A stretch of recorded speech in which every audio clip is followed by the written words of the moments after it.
Suspense.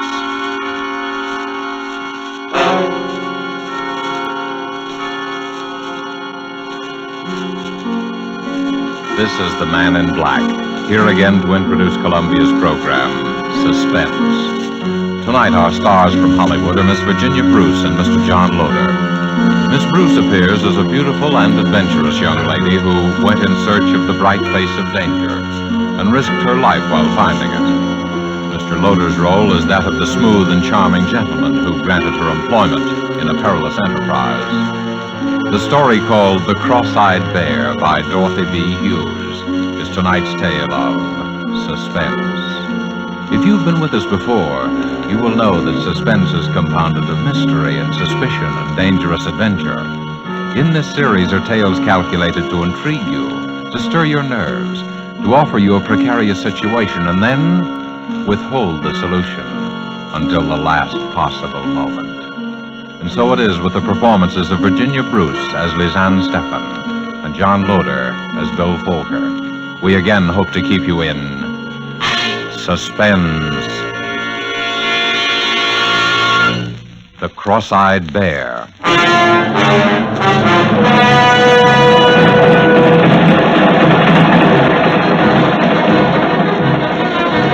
A subway train, Midtown New York. A tall blonde girl reading an item in her newspaper. Reading it over and over. An advertisement. A personal advertisement. Wanted. A beautiful girl. No special training required, but must not be afraid to look upon the bright face of danger. Full wardrobe and liberal expenses, good salary. Apply in person, room 1000, the Lorenzo Hotel, East 51st Street. 51st Street!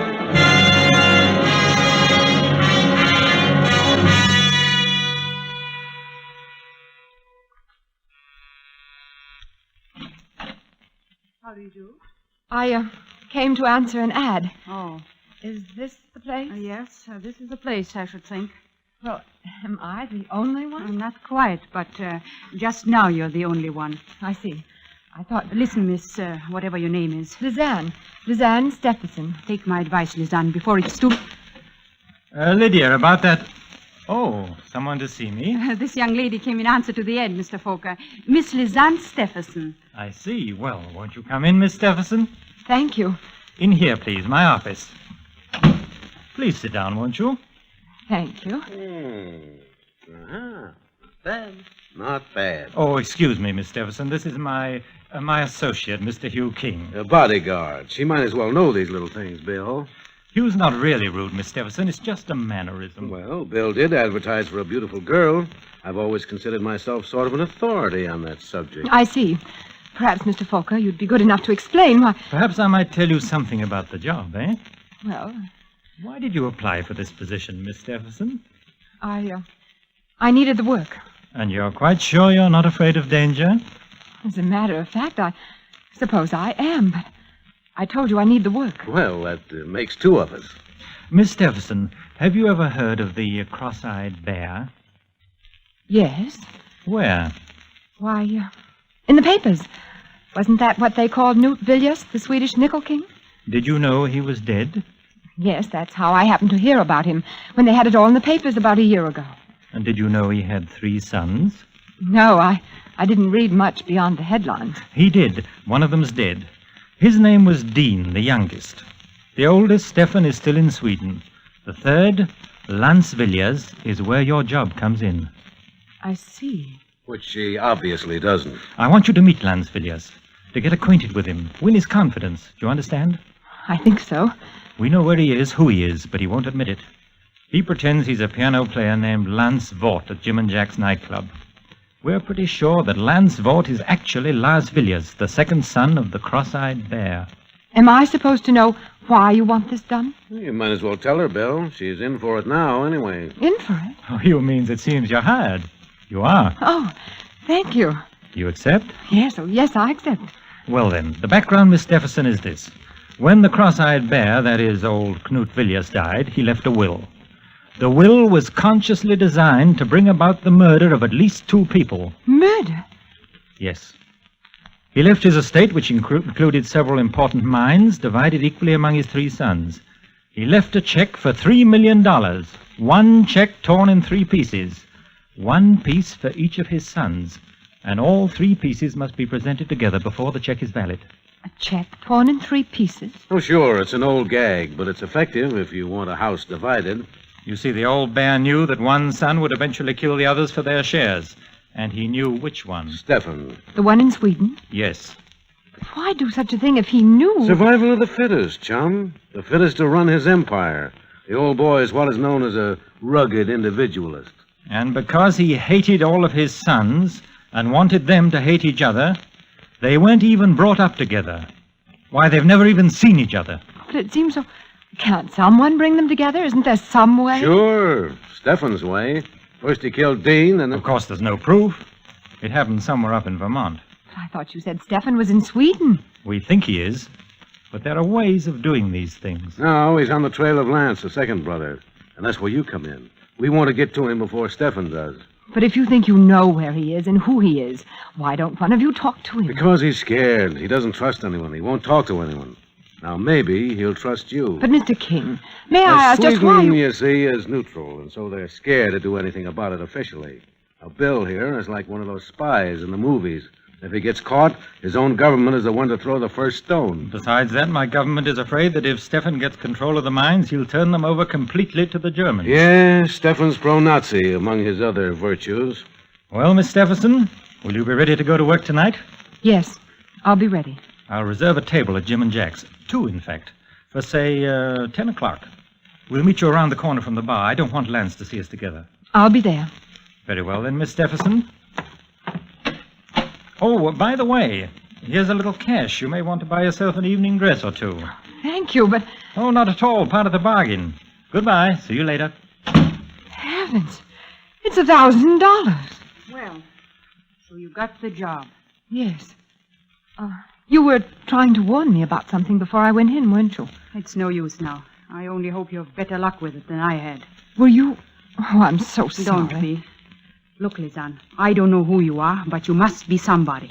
You must be mixed up in this thing somehow. I must be somebody? If you're not, get out of it while you can. You are, of course, but get out of it anyway. Why? Didn't it ever occur to you that the ad you answered may have been in the papers for weeks, and that there are thousands of beautiful girls in New York, and that hundreds of them must have come up here and been turned away? I wondered, yes. And why do you think, out of all those, you were chosen? That's it. I don't know.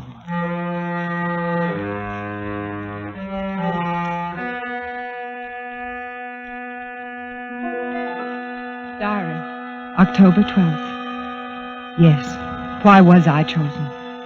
Who are they, really? And more important, what do they know about me? There's no answer except to work with them and wait. At least I know that at last I've found the trail of the cross-eyed bear. It's true, then, about the torn check divided among the 3 sons. And one is already dead, Dean. The second, the man I'm supposed to meet tonight, to trap. But I'm sure now that I was right to come to New York, and I'm sure I was right to answer the strange ad. As for danger, I always knew it would be there.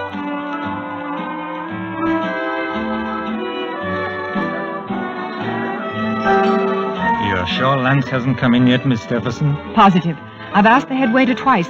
I don't think it'd be wise to ask again. Perhaps not. Does he do this often? Stay away like this? No, that's the funny part. They say he's been at that piano every night for a year. This is the first Look, time... Lisanne. Do you mind if I call you Lisanne? No. Well, you didn't by any chance tip our friend off that people were looking for him, did you? Why should I when I'm working for you? Oh, I'm sorry. Skip it. Just a habit. Nobody trusts anybody in this thing anymore. But if you don't trust me... Of course we trust you, Lisanne. He was a little nervous, that's all. Me? I'm not nervous. I like sitting around nightclubs with beautiful girls. You do look very charming tonight, Lisanne. It would be hard not to on $1,000. Hey, don't look around now, but our boy's just come in. Did he see us? No, I just happened to be looking around the corner and saw his back. He's heading for the orchestra. All right, Lisanne, here you go. Don't be nervous. Just talk with him, chat along, you know. Yeah, what should I not say? Be as frank as you like. There's nothing to conceal. All right. Oh, waiter. See you later. Waiter, I have a table reserved for tonight. My escort will be along shortly. Yes, madame. What is the name, please? Stephenson. It's table number 24, I think, over by the orchestra. Oh, well, this way, please, madame. Ah.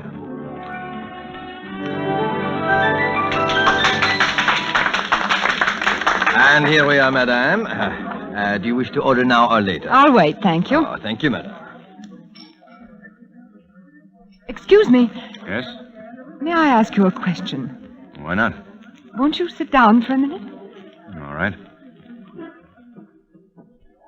Well, I wanted to ask your name. my name is Vaught. V-A-U-G-H-T, Vaught. And your first name? Lance. Why? It's only because you look like someone whose picture I saw in the paper once. Yeah? Don't you believe me? Why should I? You're just another one of these people who've been going around here lately with a bad case of mistaken identity. Well, you're wrong, too. You know about it, then? About the cross-eyed bear? Of course I do. It's been following me long enough. They think I'm Lance Villiers, that I'm heir to a lot of Swedish dough. Well, I'm not. You still look like the picture I saw in the paper. Who are you working for, Stephen? No, that's just it. Don't you see? Your life's in danger. Not as long as I keep my face shut, it isn't. Look, you must trust me. I can help you. I don't need any help. Are you sure you don't? Say, who are you working for? I noticed you ducked that one. No, I didn't. I don't have to lie. Well, who is it? His name is Bill Folker. I never heard of him. He's working for the Swedish government. He wants to help you, too. A lot of people seem to want to help me. Won't you talk to him? I might. Tonight, they're here at another table. They? Bill and his bodyguard, Hugh King. Oh, since when do representatives of neutral governments need bodyguards? Apparently when they become involved with the cross-eyed bear. Please come. All right.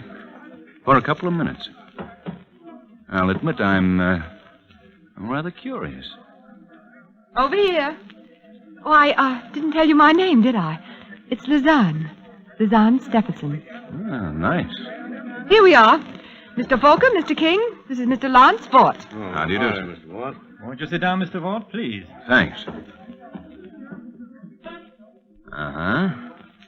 I thought perhaps I'd recognize you. Oh, yes, I've been in here several times. Pleasure or business? A little of both. Look, Mr. Vaught, I'll speak frankly with you. You can save it. Your Miss Stephenson has told me all about it. My name is Vaught. You're barking up the wrong tree. Got a birth certificate? Why should I show it to you? It might, Uh-oh. Here comes something. Well, hello, Hugh. Hi, Toby. Oh, don't let me disturb you. But you better make some introductions, Hugh. Well, this is Inspector Tobin of the Homicide Squad. Miss Stephenson, Mr. Vaught. How do you do? Mr. Falker. How do you do? What's up, Toby? Oh, I just thought I'd like to ask a few questions. Well, I'm sure you don't want me. I've got to get back. You better stick around, son. Oh. I don't I see. suppose any of you can give a satisfactory account of your movements between, say, 8 and 10 this evening with witnesses. I thought so. How about you, Miss Stephenson? You're a new one. I thought you might at least. Well, it took me quite a long time to dress. It looks as though it might have. Well, it's better to have too many suspects than none, I guess. Come on, Toby. Give. There's been a murder. A murder? That's right. A certain Lydia Vinton. Your secretary, Mr. Booker. Lydia? Surprised? Why? Of course. Where do I come in on this? Well, now, Mr. Vaught, the New York police know a lot more about what's going on in the world than you think. All sorts of things.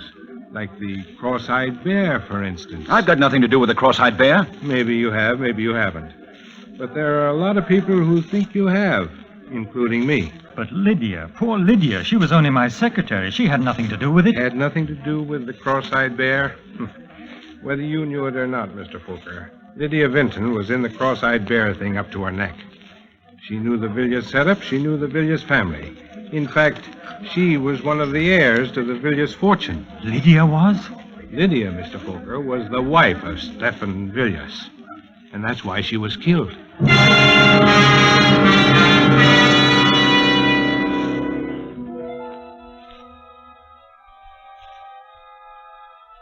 October 14th. Lydia. Poor Lydia, who tried to warn me. And no wonder. Lydia was an heir to the Cross-Eyed Bear's estate. And she is dead. Dean was the youngest son and heir, and he is dead. And the next, Lance. Of course he is Lance Villiers. His disappearing is as good as signing a confession that he is Lance Villiers. He disappeared not because he was a murderer of Lydia or anyone else, but he is afraid of being murdered because he is the second son of the Cross-Eyed Bear. And that means I've got to find him before they do.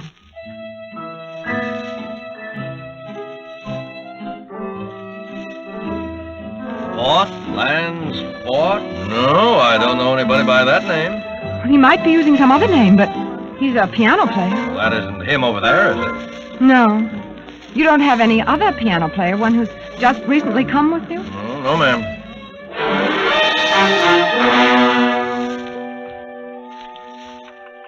Sure, he belonged to the Musicians Union. They all do, but he hasn't worked for over a week, and, well, if he didn't leave any forwarding address at his hotel, I'm sorry. Some of these piano players are funny guys. Oh, yes. Yes, I know who you mean, all right. I used to go by this corner every evening. Oh, but that fella's wanted. You don't think you're going to find him before us cops do you? No, ma'am, I'm sorry. Nobody answering that description ever registered here.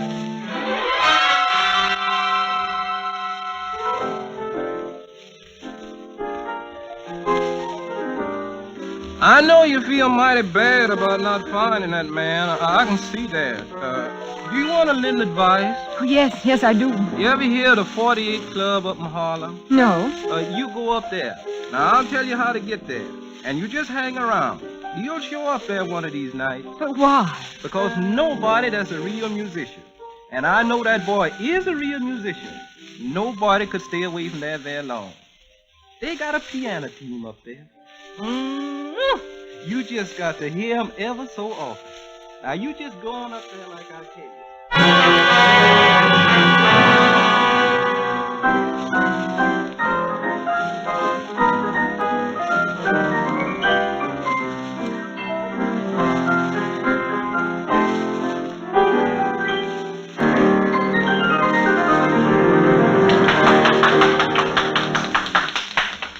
Are you sure? I think I know who you mean. I've been keeping my eye out ever since you told me. I see. Well, thank you. The man you want wouldn't have a beard, would he? Beard? I don't know. There's the gentleman right over there. Where? Oh, That him? well, I'm not sure, but I think I'll take a table for a while anyway. Lance! Quiet, you little fool. Come here. Sit down. Oh, Lance, I'm so glad I found you. I don't know whether to laugh or cry. And the beard. I had to do something. Not very good. I recognized you. All right. What are you here for? Put the finger on me? Oh, Lance, no, that isn't true. Why not? Because you trust me, don't you? Well, yes, for some reason. I know why. Because I trust you and you know it. You trust me. Oh, don't you see? We're all in this together. We're all in danger. Well, how does that apply to you? Well, I'll tell you. First, listen. Don't you see what you've done? By running away, you've all but made an open confession that you are Lance Davis. The police may think you ran away because you killed Lydia. But whoever did kill her knows why you ran away. Don't you see? Yeah, I know.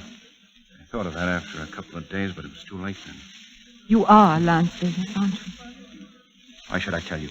Because we can help each other. Because if we don't, we're both helpless. How do I know you're not with them? I'm not with anybody. I'm trying to find out just as much as you are. Look, sister, I don't know if you are or not, but I'm gambling with my life. Listen, if you're Lance Villiers, you have a torn piece of a check made out by your father, Canute Villiers, the Cross-Eyed Bear, for 1/3 of his estate. There are 2 others exactly alike. And all 3 must be presented together before any are valid. If I show you another of those pieces of that check, then will you believe me? Yes. I will. But first, we've got to find a place for you to hide. Where did you get part of that check? Never mind that now. Where have you been staying? Oh, here and there. One broken-down hotel after another. I know. My place. It's got 2 rooms, and you can have one of them. Isn't that risky? No, don't you see? It's like the story of the man who left the valuable letter in plain sight on his desk. The simplest place to find you is the last place they'll look. Come on.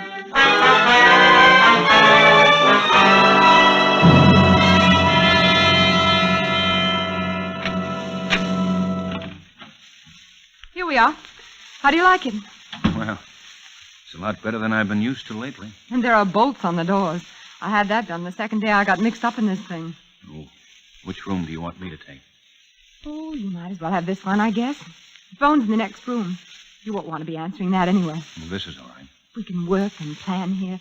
It'll be our headquarters. We can... Well, there's the phone now. Make yourself comfortable. Why don't you try the piano? Okay. Hello? Hello? Hello, who is it? Hello, hello. That's funny. There was no... Clarence! Clarence! Bill, how'd you get here? What happened? You can see for yourself. You killed him. Bill! Tobin followed me. He's right behind me. I can't help that. Come on, open up. Come in. The door's open. Where? What happened here? I don't know. I walked in and found them like that. Lovers' quarrel, I guess. Bill, what are you saying? So this is where he's been hiding out. No, no. You better take her in, Inspector. Come along, Miss Stephenson.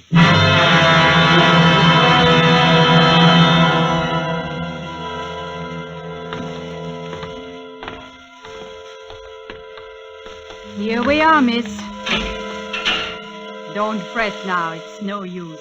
Try to get a good night's sleep. Can I call a lawyer or something? Sure you can. You want me to get in touch with someone for you? Who do you want me to call? I don't know. I don't know who to call her or who to trust.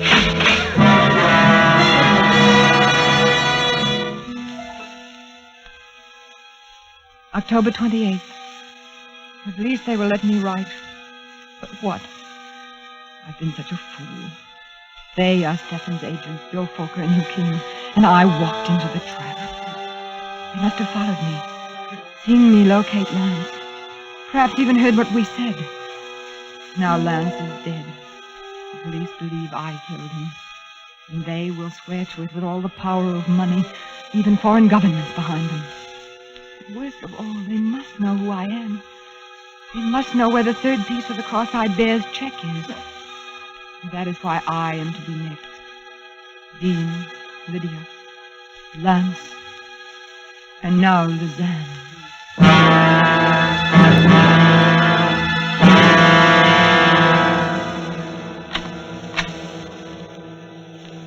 Here she is, Mr. Fokker. Bill! Lizanne, I'm so sorry. I couldn't come to you sooner. It was a matter of your life and mine, too. Your life? Didn't you see through it? Oh, you poor child, I've been so blind. But it's all right now. We're safe. Are we? Come along and I'll tell you about it on the way. Everything's in order, isn't it, Matron? Certainly, Mr. Fokker. You didn't really think I'd done such a thing to you, did you? Didn't you see him standing there? Who? King, Hugh King. Don't you see it now? Is he? Of course. He's been Stefan's man all the time. Watching me, protecting me, waiting for me, for us to lead him to the answer and then striking. This way, please, and then you can get out right through the courtyard. Thank you. You see now why I had to do it? I didn't actually see him kill Lance. I got there a second later. If I'd accused him, he'd have denied it. They wouldn't have arrested him for a few hours at least. And in those few hours, with the power of Stefan behind him, it would have been you and I next, Lizanne. But why did you let me be sent to jail? To make him think I believed him. But chiefly because I knew you'd be safe here. And only if I knew you were safe could I do what I had to do. What? He won't trouble us again, Lizanne. It's finished, at last. I can still hardly believe that Hugh King... Oh, it's been so horrible. I know, my poor child. Come along, I'm going to take you home. Taxi! Lizanne, you should have told me who you were.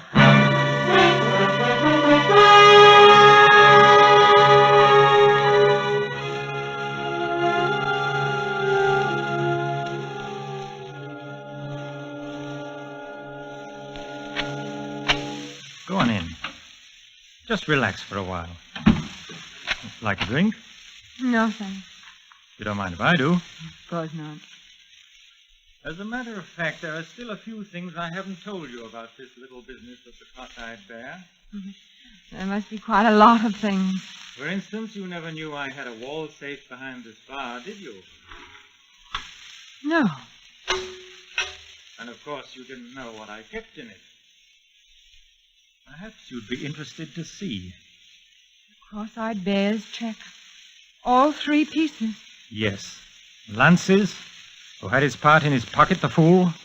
Yours, and my own. You. You know, I rather marvel that my poor brother Dean managed to marry such a naive girl. You've believed in me all the way, haven't you, Lizanne? Even this afternoon. When did you know?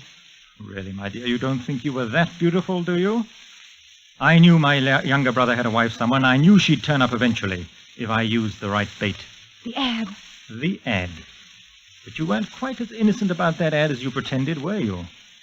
The beautiful girl went looking for danger. You were trying to find the man who killed Dean, weren't you? Yes. Didn't you realize that he'd only married you for protection, so there'd be one more heir to the Villiers fortune, so they couldn't all be killed, or so he thought? Yes, I realized that after I'd married him. Lizanne, I have a private plane waiting for me, and I have the check. By the way, I got your part out of your safe deposit vault, copies of your keys. Oh. So there's no use prolonging the agony. You understand. You're going to kill me. I'm afraid I must. Dean, Lance, my poor, silly wife, Lydia, who became a little too panic-stricken. And now, since as Dean's wife, you're the last heir to the Villiers' fortune, You can't! You'll never get away with it! I will.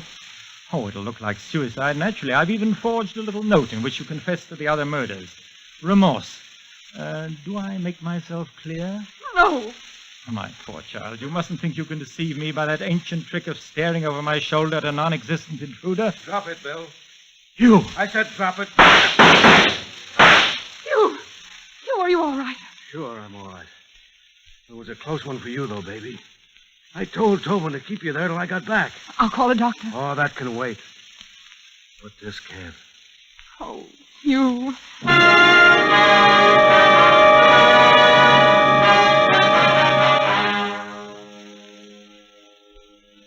November 17th.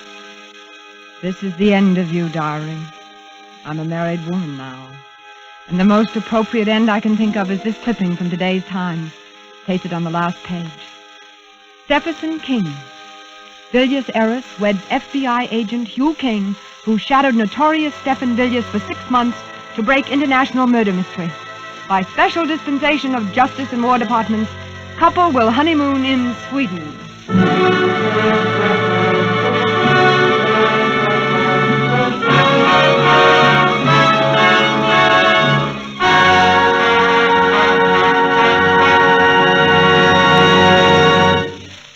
And so closes The Cross-Eyed Bear, starring Virginia Bruce and John Loder.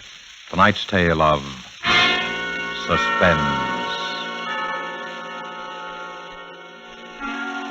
This is your narrator, the Man in Black, who conveys to you Columbia's invitation to spend this half hour with us again next week, when Orson Welles will begin a 4-week engagement as our very welcome guest on Suspense. During the next weeks, Mr. Welles will star in 3 unusual and spectacular suspense plays. The Most Dangerous Game by Richard Connell, The Lost Special by Sir Arthur Conan Doyle, and Donovan's Brain by Kurt Siodmak, the last of which will be done in 2 parts on successive weeks. The producer of these broadcasts is William Spear, who, with Ted Bliss, the director, Bernard Herrmann and Lucien Marowik, conductor and composer, and Robert L. Richards, the radio author, collaborated on tonight's Suspense. This is CBS, the Columbia Broadcasting System.